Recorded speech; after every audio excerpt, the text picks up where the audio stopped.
le projet Gauthier.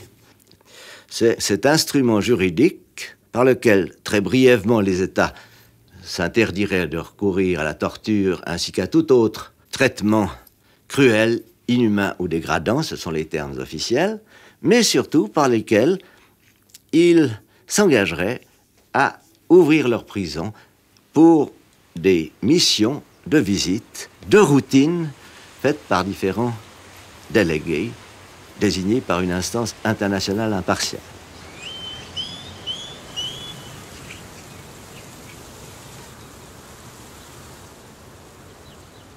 Mi nombre es Patricia Montero. Tengo 45 años de edad y soy abogada. Desde hace 17 años trabajo en la Defensoría de los Habitantes de Costa Rica y desde hace casi 3 años trabajo en el equipo del Mecanismo Nacional de Prevención de la Tortura.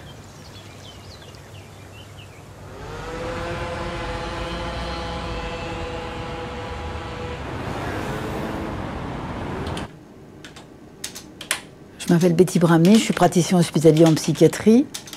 J'ai travaillé pendant 20 ans comme psychiatre en milieu pénitentiaire et depuis septembre 2008, je suis détachée au contrôleur général des lieux de privation de liberté. Las personas privadas de libertad forman parte de una población vulnerable que no es muy popular en nuestros países. A mí me mueve cada día ir a trabajar por alguien que no puede defender sus derechos. Requiere de un trabajo con las autoridades que tienen a cargo los centros de privación de libertad para decirles que no somos sus enemigos, sino que somos órganos colaboradores.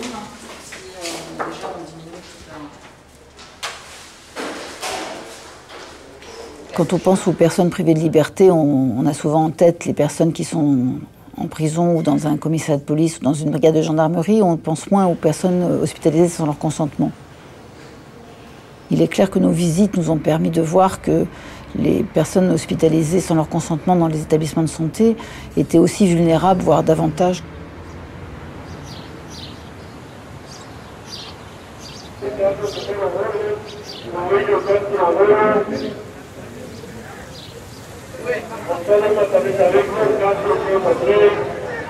Sabemos que la idea del señor Gauthier es de abrir los centros de privación de libertad porque son centros cerrados en donde nadie puede observar lo que está pasando al interior.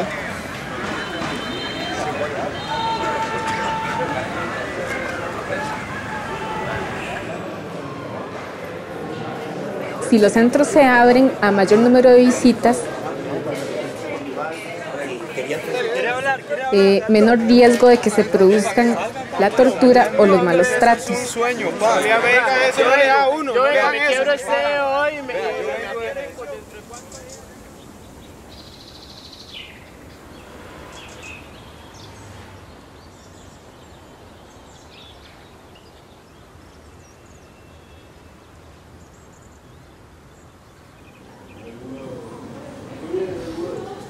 Par définition, les maltraitances se font, par exemple, dans des chambres d'isolement sans qu'on puisse le savoir.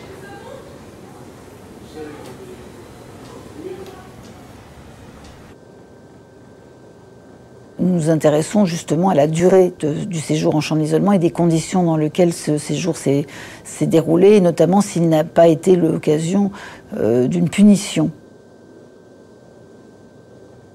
Vous avez trouvé là-dedans, d'accord.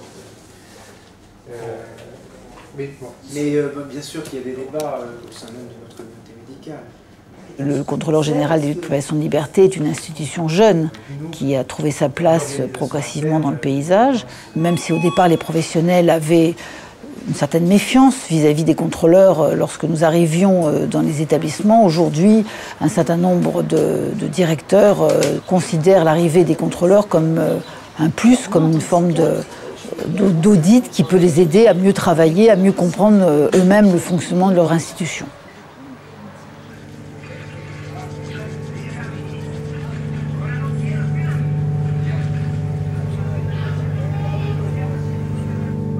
A mí me gusta este trabajo porque yo me puedo convertir en un medio para que lo que ellos sienten y las condiciones en las que se encuentran,